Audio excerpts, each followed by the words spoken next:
And we are live.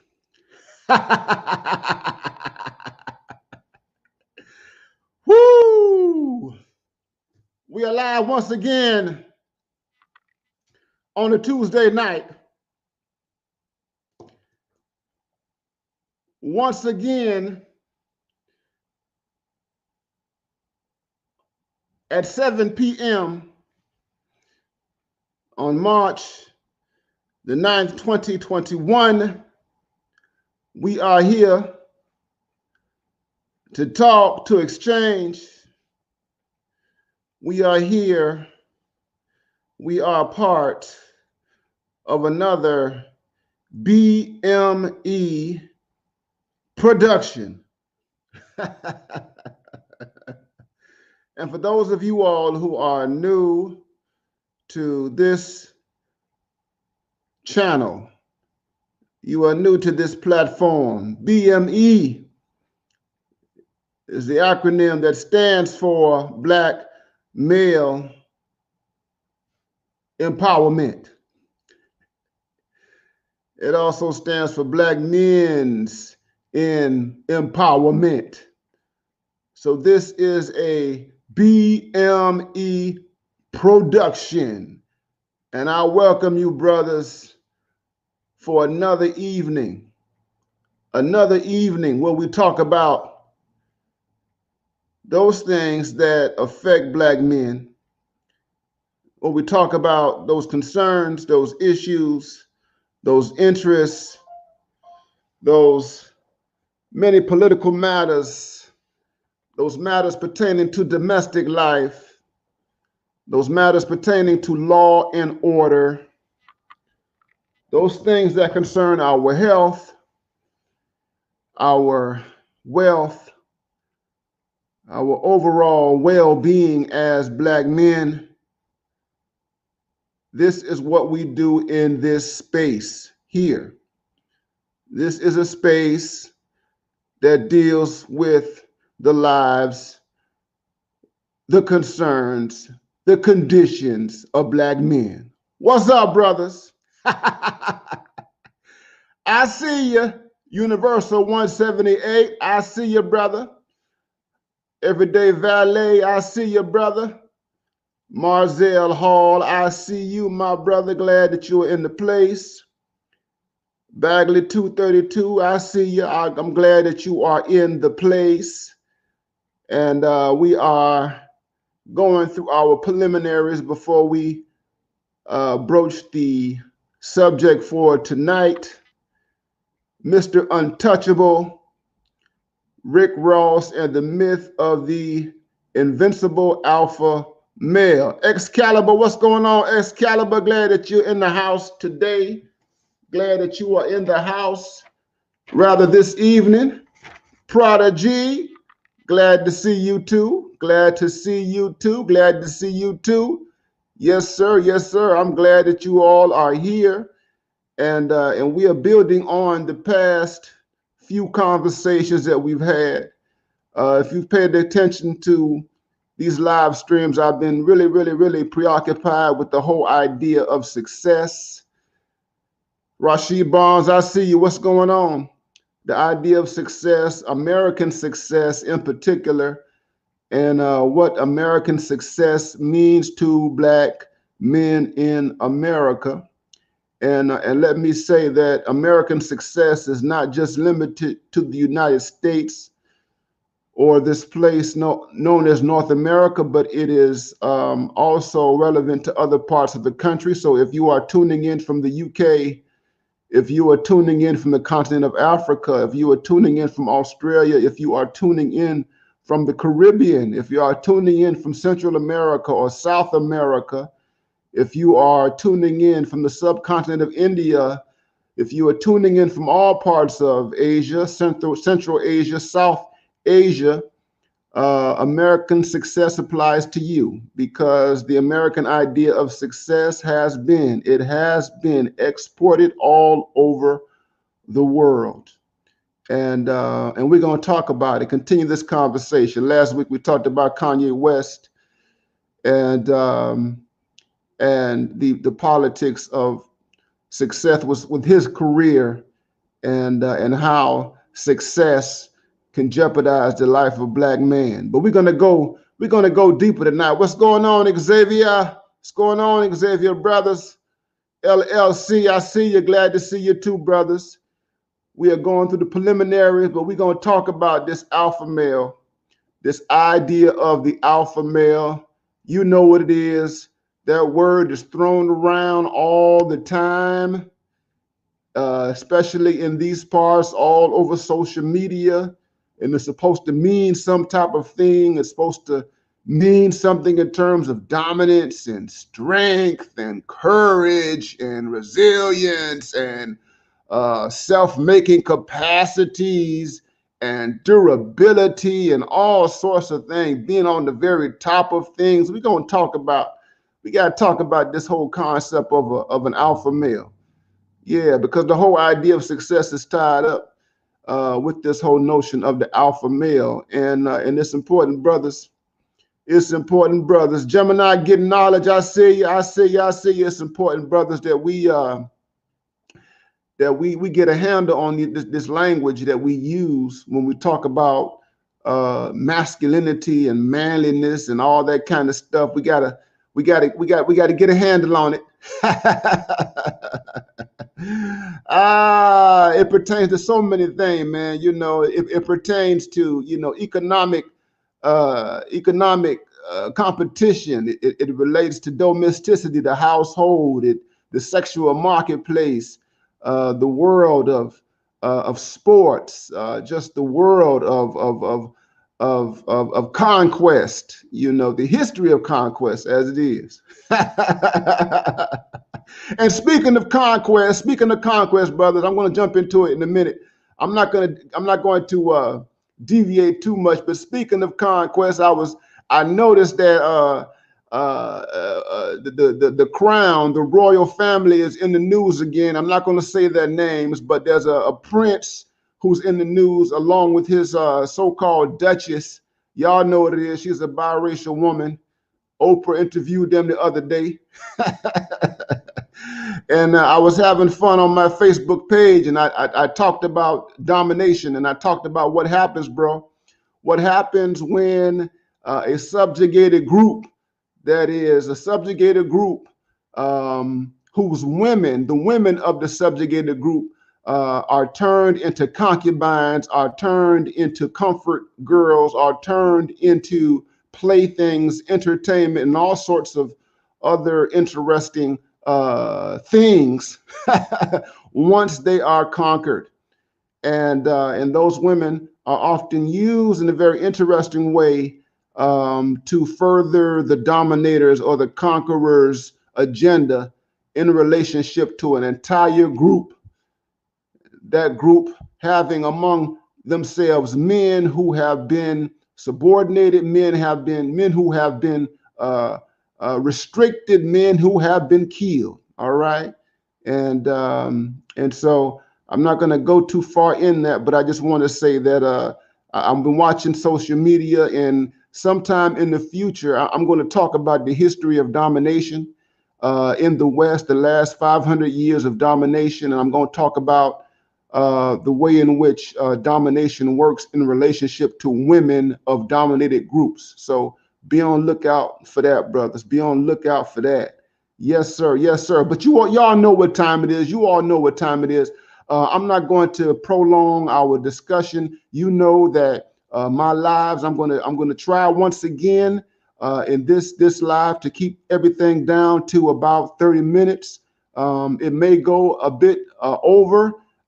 We may have to do a part 2 to this thing, but I'm going to try to manage things as well as I can. So let's get into this, brothers. So listen, here's what I want you to do, guys. I want you to just imagine with me. I want you all to imagine with me. I want you to pretend. Just imagine you are a black man.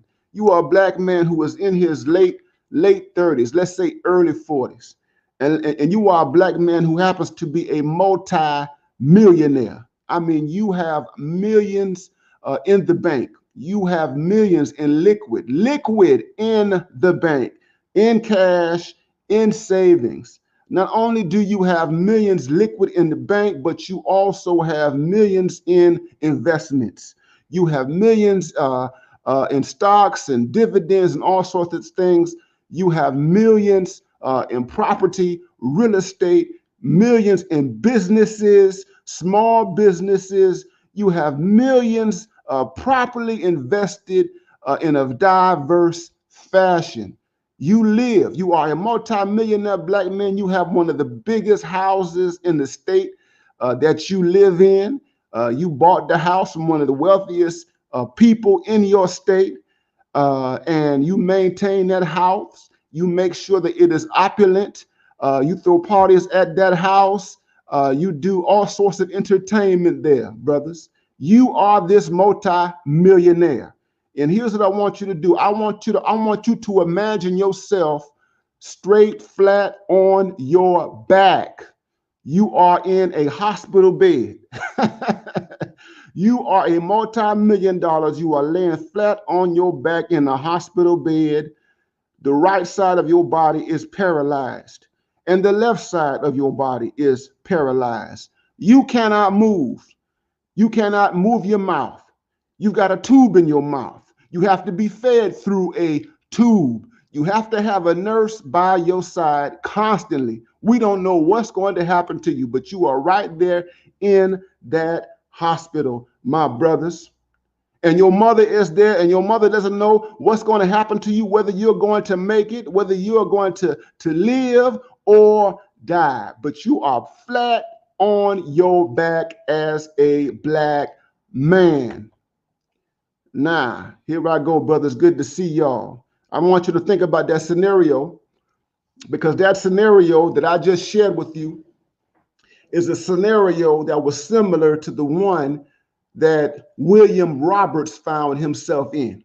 Mr. William Roberts. Mr. William Roberts, who the world knows as Rick Ross. Rick Ross, the rapper. Rick Ross, the entertainer. Rick Ross, the businessman. Rick Ross, the boss, the hustler, the entrepreneur. Rick Ross, the man who has for more than 15 years produced record after record, hit record after hit record, video, a man who has gone into various aspects of business, who has been very successful. But Rick Ross, brothers, back in the early part of the mid to the 2000s, actually it was in around 2014, 2013, and earlier, Rick Ross found himself hospitalized. Not once, but Ross found himself hospitalized 2 times, brothers. 2 times after having seizures. He had seizures while he was traveling, and he tells the story that Rick Ross was on his way. The first time he was on his way to Memphis, Tennessee, to open up a new restaurant. The brother has a whole chain of wing stops.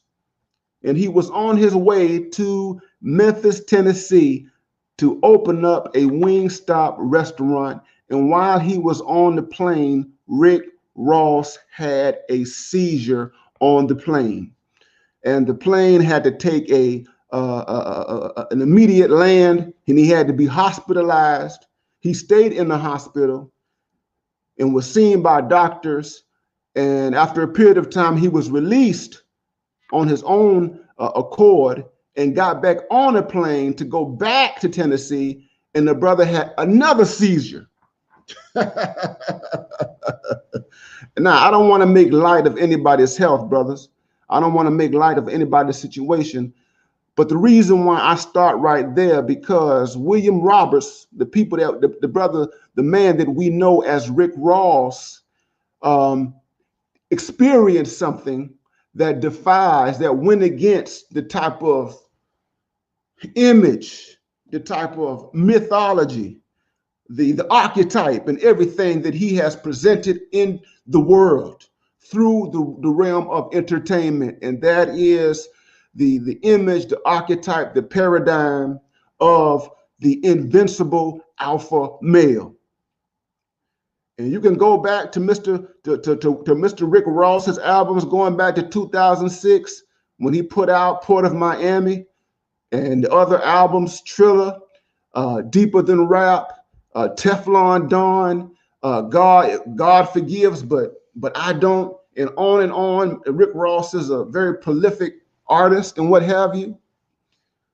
But Rick Ross has projected this image. He created this image, this character, this alpha male, this kingpin who evades the law, a kingpin who never gets prosecuted, a kingpin who somehow or another has an extended life, a kind of life that most brothers in the real world who have engaged in the underground economy do not enjoy. Rick Ross has put this whole paradigm into motion, which has represented who he is in terms of the entertainment world. And what Rick Ross have given us, brothers, through his music and all of his exploits in terms of being a businessman, what have you, is this idea of the invincible alpha male. And Rick Ross, and I'm gonna say this to you, brothers, Rick Ross has been very, very persuasive. He's been very, very successful in selling this idea of the invisible boss, the invincible boss, the man who cannot be touched, the man who cannot be brought down, the man who is invulnerable, a man who seems to be immortal in many respects, a man who is universally respected, a man, if he does have enemies, if he does have detractors, his detractors fear. They fear his reach. They fear what he could possibly do to them. And their respect beyond his detractors, beyond those who hate him, also extends to the world of women. So this man is universally respected. He's successful with women. He always has women under his arms. He's always a man who seems to be successful with the quote unquote ladies. And this is an image, brothers, that a lot of us black men have gravitated towards. And I'm going to be honest with you, I've been listening to Rick Ross for a long time. Rick Ross is from Miami, Florida. I'm from Miami, Florida.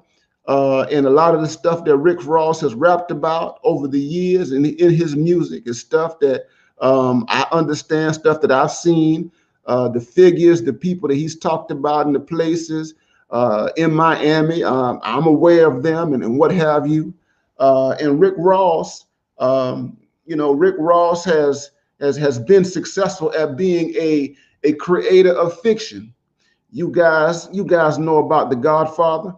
You know about the film The Godfather. I mean, many of you, if you all don't know about how that whole Godfather thing came about, there was a writer by the name of Mario Puzo. He was the one who did the novel, the story of The Godfather, which eventually became a film. And Mario Puzo was privy to what was going on with the American Mafia. And The Godfather was that one book. It began with this fictional book that was based upon real people's lives that eventually created a new, it invigorized the gangster genre. And beyond The Godfather, we had other films, Goodfellas, all the way up to The Irishman of today. And so Rick Ross tapped into that genre and has, been successful in selling that genre. And I'm going to say this, brother. So, Rick Ross, if we were to look at Rick Ross and kind of situate him in the landscape, Rick Ross is almost like a hip hop version, brothers, of a Kevin Samuels. That is, Rick Ross has pushed this boss imagery, this idea of a man who has wealth, a man who has opulence, a man who lives immaculate, a man who is a one percenter in terms of his abundance, and he has this 1% lifestyle.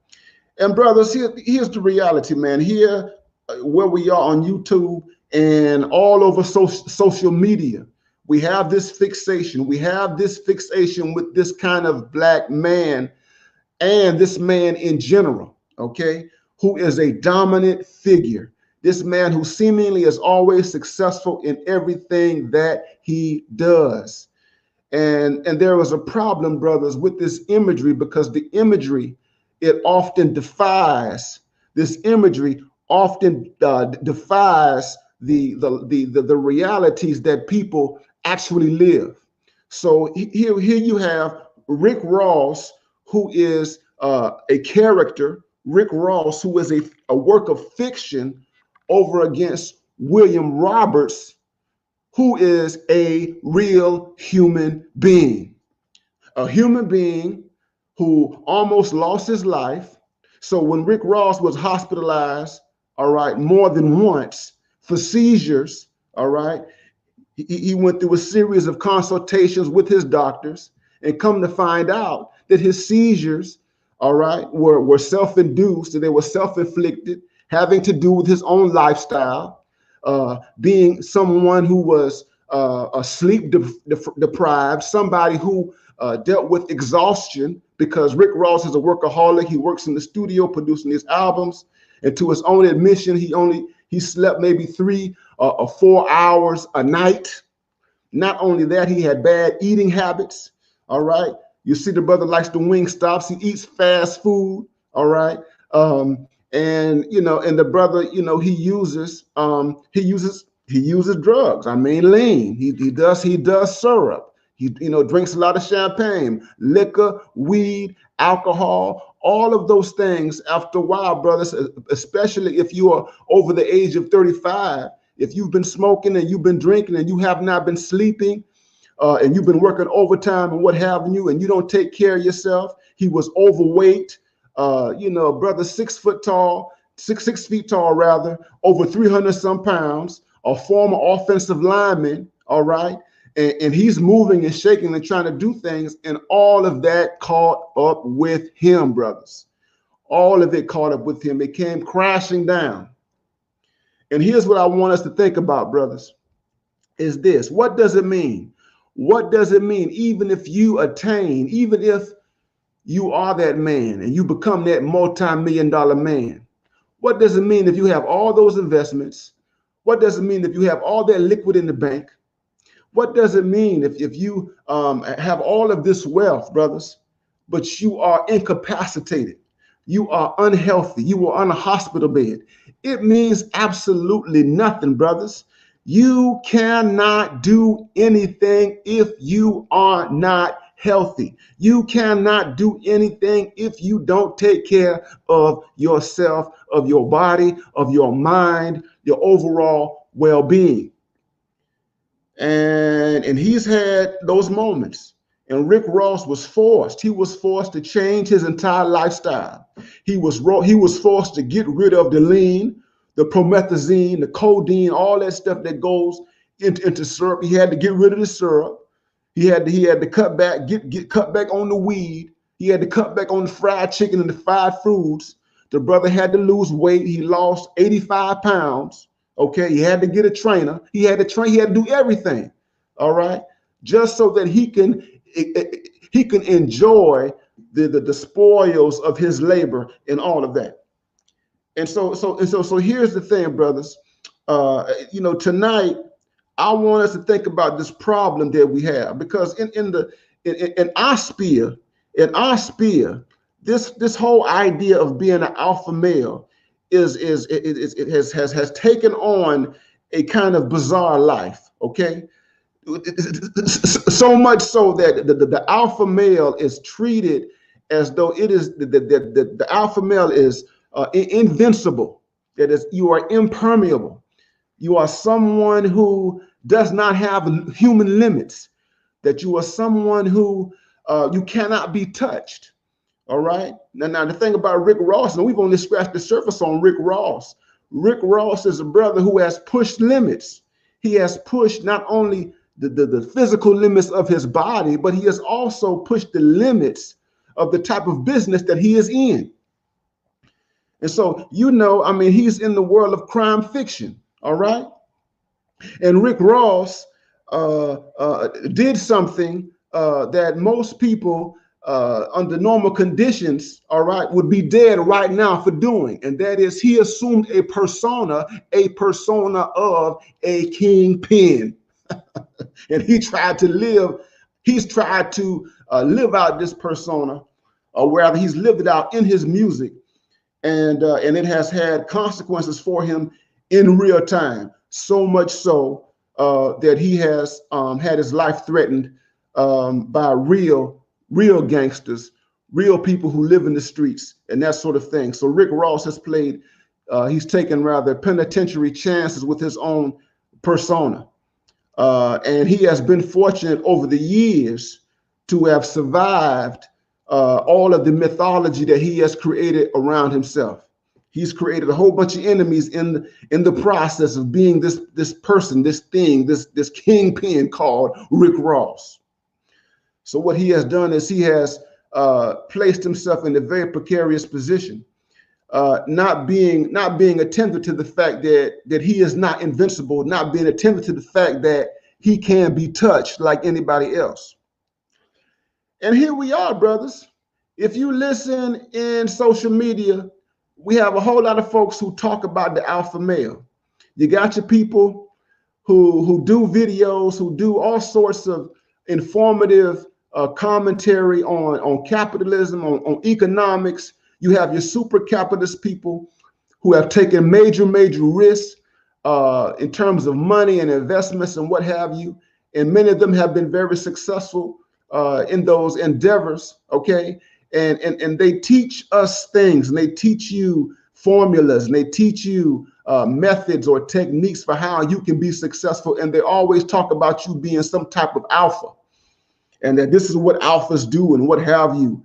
And they project and sell this message, this thing of invincibility, that somehow or another, if you play this game of capitalism, that you are not going to take any real losses, that somehow or another, if you just have the right attitude or the right mindset, the right disposition, that you're going to always be successful, that you're going to always win.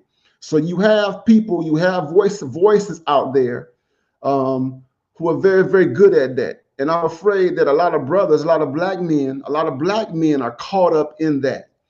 And what happens is that you have young guys and you got guys who are not so young, who take this language of the alpha male and treat it as though it's some pot of gold and what have you. That if you're this dominant figure, that you will never be touched. And then apart from the brothers who are out there, or the people, that's not just black men who are doing it, but you see the white men out there. You even got some women who talk about this type of alpha success. You have the dating coaches, brothers. You got the dating coaches who are out there.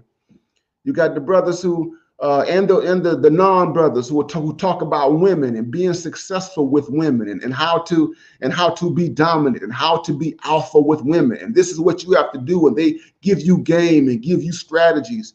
And they give you the impression that somehow or another they are always successful in relationship to women, that they don't take any losses. You have a whole arena out there of men who give you the impression that they have never gotten got by a woman, that they have never been taken advantage of by a woman, that they have never been targeted. They have never been treated like prey in respect to the opposite sex, that they have always been successful. And it flies in the face, brothers. It flies in the face of what we know. It flies in the face of what we see all the time in terms of divorce, relationship dissolution. It flies in the face all the time in terms of what we see with kids, children that are product of unions, which result in men having to pay child support, men being alienated from their children. Okay. And so you have an arena or a class of men who go overboard in terms of being quote unquote alpha, that somehow or another you are invincible. And brothers, we have to be very careful, especially when you take this alpha thing and you put this male up here, and then you start talking about the alpha in relationship to other men. You start talking about the alpha in relationship to a male hierarchy. And you know what it is, brothers. You have, the alpha, you've got the beta, you've got the gamma, you've got the sigma. You got all these so-called males who exist in some type of hierarchy. And you got to be careful about those archetypes, brothers. You got to be careful about the archetypes because a lot of those archetypes, they can be deceiving. A lot of those archetypes need to be placed in context because those archetypes were invented by evolutionary psychology and psychologists coming out of the world of primates. Okay. And I would tell you, brothers, yeah, we human beings have some connection to the primates, but there are real distinctions. There are real differences between us and the primates. And so you can't restrict yourself to these categories: alpha, beta, gamma, sigma. I understand they make sense in many ways, but human beings, men in particular, are more complicated than that. Okay. And so when we talk about the beta, all right, the beta is also talked about as a man who's somehow or another inferior or lesser than the alpha. And we talk about the beta as somehow or another subject to the alpha. And we have a way of dismissing the so-called beta and not understanding how the beta functions. So I just give you an example. We put the alpha male up here, okay? And we associate the alpha male with the CEOs and all that kind of stuff, okay? But when you really think about who runs the world, who really runs society, Western societies, it's the so-called beta males. The so-called beta males are the males who you're responsible to when it's time for you to pay your taxes. The so-called beta males run the IRS. The so-called beta males run Wall Street. The so-called beta males are responsible for Silicon Valley. The so-called beta males are responsible for this platform right here, YouTube. Okay. So when we talk about dominance and we talk about men who are so-called alpha and invincible, all right, all that stuff needs to be moderated in relationship to the type of competition that these so-called alphas have to deal with, and these so-called lesser men who exist within this whole economy of men. But let me get back to Rick Ross, brothers. Let's get back to Rick Ross, all right? Because we as black men, here's the thing. We as black men have to have a certain type of image of ourselves. We as black men, in order to navigate this society, it's important for us to have a positive conception of ourselves. It's important for us to have ego. It's important for us to have an investment in who we are as men and as human beings. And what does that mean, brothers? Is that mythology, masculine mythology, which the alpha is. We're talking about masculine mythology. Masculine mythology is necessary. We need to have archetypes that help us, that help motivate us. So although the archetype of an alpha should not be treated scientifically, it is a useful concept. And I'm going to push it even further. I'm going to push it even further. So here's the thing. Rick Ross has pushed this idea, this myth of a boss, this myth of this super capitalist, this hustler, and what have you. And in doing so, Rick Ross has affirmed in a very interesting way the need for men, particularly black men, to be invested in their own ego. That is, I want you to think about this, brothers, and we've talked about it here. We as black men deal with defamation. We live under the constant scrutiny of others. We are always told that black men are not ish, that black men are trash, or that black men are less than, and black men are, so many things that are associated with negativity. I told you last week that there's the notion that we are monstrous and that we are demonic. Well, how do you offset all that kind of stuff? How do you offset negative mythology? You offset negative mythology by pushing positive mythology. And positive mythology is a very necessary thing. Now, I would not push the myth of a kingpin, of a dope boy. I would not push the myth of El Chapo. I am not going to do what Rick Ross did in the Blowing Money Fast song and push Larry Hoover and push Demetrius Flynn-Roy, all right, and push all these other people who are leaders of gangs, leaders of street organizations, men who are currently right now, either doing life sentences in prison or doing very, very long stints in prison. Okay, so there has to be something else. There has to be something else that we can push for. And you all know I do religion, and I study religion and write about religion. And I've written about Rick Ross and what Rick Ross, tries to do. And I've tried to look at him in a deeper fashion. And what I mean by mythology, brothers, you think about religion, you think about the Abrahamic religions, you think about the Bible, you think about the Old Testament, brothers.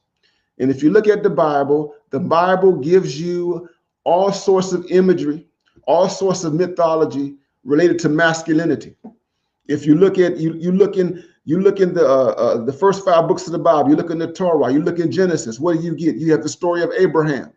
You have the story of Abraham, a man who was called by God, a man who was a family man who was set aside, set apart to be the pillar, to be the progenitor of a nation. A man who was told that he was chosen and that the people that he would produce would be an exceptional people, that they would have prosperity and that they would be a part of a promise. And that's tied to what is called the Abrahamic covenant. And when you look further in the Old Testament, you see the story, you see the narrative, you see the archetype of David, King David. You're familiar with David. David, who was the first legitimate, not necessarily first legitimate king, but the first king who represented the people of Israel. And David ruled, and David had children. David had a son, King Solomon, and his son built on the successes. King David's son Solomon built on the successes of his father David. All right, and so you have this Davidic thing. You have archetypes in the Bible. Okay, in the wisdom literature, you have the book of Ruth, you have the idea of Boaz. So you have these archetypes of men, these dominant men who exist within biblical lore. In Islam, you have the story of the Prophet Muhammad and what Muhammad did in terms of organizing people, in terms of creating a new type of movement in pre-Islamic Arabia. All right, bringing about this new religion of Islam, this religion of peace. Okay. And so here's the thing, brothers. What did those myths do? Those myths have been used historically to form the psychology of men, to shape men, okay, to impact how we see ourselves in the world. So positive mythology is very, very important for all of us, because you have to have a positive sense of yourself, and it's important that you hold on to narratives of men and masculinity that move you forward. But as we do that, brothers, we have to hold on to the fact that you and I are caught up in time, space, and time. We are real human beings. We are born, we live, and we die. We are subject to disease. We are subject to all of the forces, the environmental forces in our world. We are not invincible. There's always someone who is stronger than us. There's always someone who is faster than us. There's always someone who is smarter than us. There is always someone who is more advanced than us. It is impossible for you and I to live in this world as though we are invincible. And living in a Western society, brothers, a Western society that prizes wealth, that prizes status, that prizes connections and all of that. You think about our political leaders, you think about economic leaders, all those things can seduce us into believing that we can be invincible. And it's important as Black men that we have a healthy ego and a healthy self-concept. And so what I'm doing and what I wanted to do tonight was to talk with us about that so that we would not inadvertently and unnecessarily damage ourselves as we pursue an unhealthy conception of who we are as Black men in America, okay? And that this whole archetype of the invincible alpha male is a dangerous, dangerous thing. And there are lots of men, and I've said this in the past, and I'll say this again, there are lots of men who have taken penitentiary chances. Look at Suge Knight. Look at Suge Knight. Suge Knight is locked up, all right, because he had this aura, this mythology of invincibility that he lived with, all right? Look at the late Eazy-E. Y'all remember Eazy-E? Eazy-E. Eazy-E, who was so much of a profound business mind and businessman. Eazy-E didn't live past the age of 30. He didn't live past the age of 30 because he thought he was invincible. I mean, Eazy-E died of AIDS, brothers. He died of AIDS, man. All right. Eazy-E had at least 10 kids. He was all over the place. You know what I'm saying? Listen, brothers, if you don't wear condoms, if you're not practicing safe sex, if you out there reckless, brothers, something's going to catch up with you eventually. You understand what I'm saying? And so you can't have this aura of being invincible. You understand? We have to contextualize things. And as I was preparing, brothers, as I was preparing about this, yeah, absolutely right. Mass-based cannabis. Joseph Campbell talks about the archetypes, and Carl Jung talks about the archetypes, and all of these things. But here's the thing. I want to take y'all back. Those of you all who remember this, I want y'all to take y'all back to February 11, 1990. February 11th, 1990, there was a man by the name of Buster Douglas. Buster Douglas, who was a heavyweight champion, a boxer, not a champion, but a heavyweight boxer, who was 37-6-1. And he stepped into the ring with at that particular time, the most ferocious, perhaps the most feared man to ever enter the boxing ring. And I'm talking about Mike Tyson. You remember that? Mike Tyson. Mike Tyson was in Tokyo in 1990. Mike Tyson was undefeated. Undefeated. Okay? All right? Undefeated. All right? 42. I believe it was 42-0. Okay? Undefeated. And Mike Tyson believed at that bout, that historic, which eventually became a historic bout, he believed that it was going to be a cakewalk. And Tyson went into that ring undefeated. He didn't train like he normally trained for fights. This is what he said after the fact. Tyson went into that ring in Tokyo on February 11th, 1990, and Tyson went 10 rounds with Buster Douglas before Buster Douglas knocked him out. Knocked out. Tyson, it was the most stunning upset in the history of boxing. Okay? The odds were so stacked against Douglas, it was ridiculous. In fact, Douglas was just a prelude to Evander Holyfield. That's all he was. Douglas was supposed to be a pit stop, but before Tyson got to Evander Holyfield. All right, and Buster Douglas knocked Mike Tyson out. Okay. And those of you all guys who were around, you understand what Mike Tyson meant to boxing at that particular time. He remains an iconic figure. But the point I'm trying to make is this, brothers, is that if you have this whole notion of you being invincible and you being this alpha male who cannot be touched, okay, you're going to have a rude awakening. You're going to have your own Mike Tyson moment, okay? And we have to be very, very careful about how we approach these archetypes, these tropes, these myths of masculinity. All right, because some of these myths are dangerous, some of these myths are negative, and some of these myths can lead to our demise, our destruction. So it's important the kind of dominant myths or the kind of informative myths that we embrace. And I want to say to it, and I want to continue to reinforce this to all of us, and that is, brothers, it's important that we invest in our ego.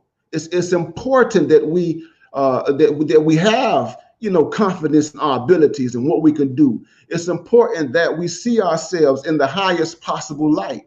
It's important that we have a positive psychology as we go forward. There's nothing wrong with that. There's nothing wrong with having the ego.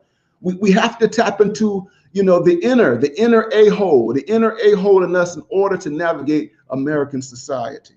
Okay, I'm going to look at this right here. I see you, brothers. I see you all in the chat. I see you. Antonio Holmes says that the fight was fixed. Yeah, that's what they said, but that was a major loss, brothers. I don't know about how that that being thrown. Who do we have here? Prodigy says that Bill Gates is a beta. Look at this. What you have, brothers. I mean, we're in COVID. We're in COVID. Christopher Clifford says that his political education, capitalism, is on the ropes because of COVID. Yeah, I mean, COVID is one of those things that has reminded us of our own, mortality. Okay, and it has leveled things, and it has brought a lot of people down to earth. You understand? And we have to keep things in balance. And I see Ian Miles, Trouble Man. I'm glad that you all are here. Peter Assar, I just want to acknowledge a lot of you brothers for being a part of this. Xavier, yes, sir. So here's the thing, guys. Yeah, I want y'all to.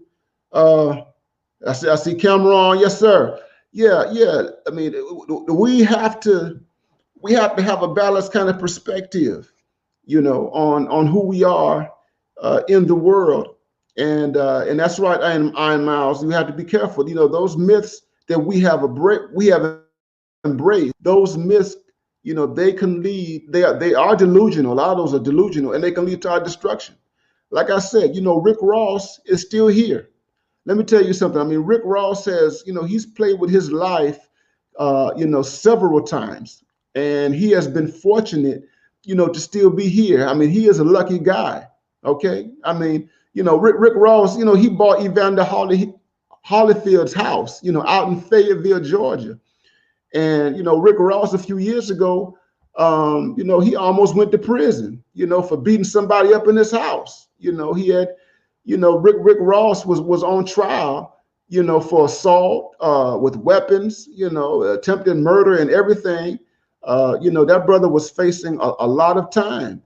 And because he had good lawyers, he had good money to buy good lawyers, he was able to get out that situation. Rick Ross, instead of getting a prison sentence, Rick Ross took a probation deal. All right. He took several years of probation for a crime that would have, had him locked up, for a very, very, very long time. This was not too long ago, maybe a couple of years ago, at his big mansion out there in Fayetteville, Fayetteville, Georgia. All right.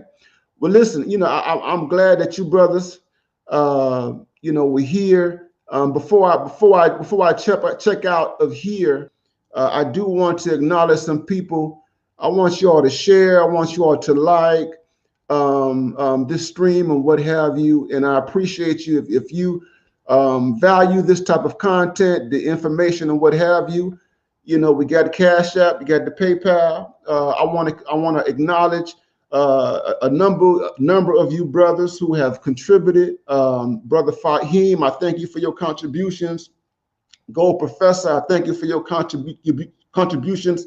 Grinch, KT, Ronald Edwards, Eric Henry, Mike Green, Rasheed Barnes, Steve Price, D-Rock Den, Randolph Anderson. I want to thank all of you brothers for all of your contributions, your Cash Apps, your PayPals, and everything. You all have supported this, and this. We are growing, we are evolving, brothers. We are growing and evolving, and I appreciate your support as the channel grows and gets bigger. I will give you all more, by way of this right here. I talked about myth. Myth is my specialty. I teach myth. I teach, how, myths are constructed, and, the historic myths and what they mean and what have you. And so I would love to share a lot of that, with you all. If you all are interested, you can go to my page on academia.edu. Go to academia.edu. I have a page. It's under Ron Neal. All of my written articles and book reviews are there. As far as this stream is concerned, brothers, there's a piece I have on there called "It's Deeper Than Rap." It's deeper than rap, and it's a piece that deals with rap music, religion, and the South. It's deeper than rap music, religion, and the South. And in that essay, I wrote this almost 10 years ago. It was published. I wrote it in 2010. It was published in 2012. And I begin this essay by talking about Rick Ross, and that particular piece that I wrote was inspired by Rick Ross. All right, and the title was inspired. The content at that time, his album "Deeper Than Rap" had come out. It came out in 2009. And in 2010, I wrote this piece, and I began by talking about him and started going deep into the kind of archetypes that shape masculinity. Okay, and I talk about this thing in that piece called Abrahamic. I talk about Abrahamic masculinity. I mentioned it earlier in the stream. So if you guys are interested in seeing that, just go to academia.edu. It's right there. Well, listen, guys, I have gone longer than I anticipated. Thank you, Lamont Ellis, for showing through. Herbert McGuinn, thank you for coming through. King Harris, thank you for coming through. Chemical JDZ, thank you. Gemini Knowledge, all of you all, thanks for coming through. Mr. Anderson, Antonio Holmes, all of you folks, thanks for coming through. I'm going to check out, and I will see you all next time around. Peace out.